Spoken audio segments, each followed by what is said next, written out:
ఏలూరు జిల్లా గురవాయిగూడెం మధ్యాంజనేయస్వామి ఆలయ హుండీ లెక్కింపు ద్వారా ఆలయానికి 47,88,000 రూపాయల ఆదాయం సమకూరింది.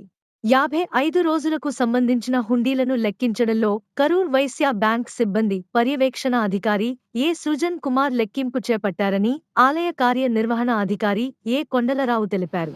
జై శ్రీరామ్, జై హనుమాన్.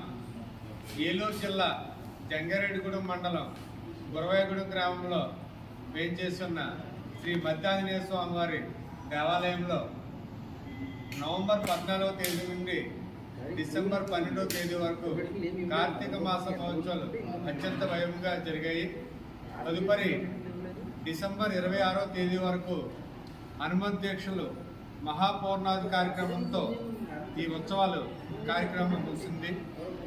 ఈ రోజున తాడేపల్లిగూడెం దేవాదాయ ధర్మాదాయ శాఖ శ్రీ తనిఖీదారు వారు శ్రీ సుజన్ కుమార్ గారు పర్యవేక్షణలో కరూరు వైశ్య బ్యాంక్ మేనేజర్ వారి సిబ్బంది, అలాగే దేవాలయ అర్చక వేద పండితులు సిబ్బంది అందరూ కలిసి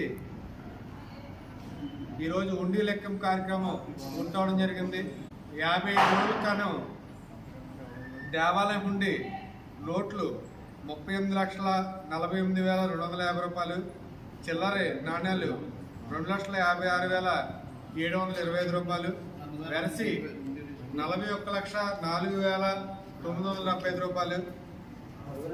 అదేవిధంగా ప్రసాదానికి నోట్లు 6,68,380 రూపాయలు, చిల్లర నాణ్యాలు 15,372 రూపాయలు, వెరసి అన్నదానం ద్వారా 6,83,757 రూపాయలు.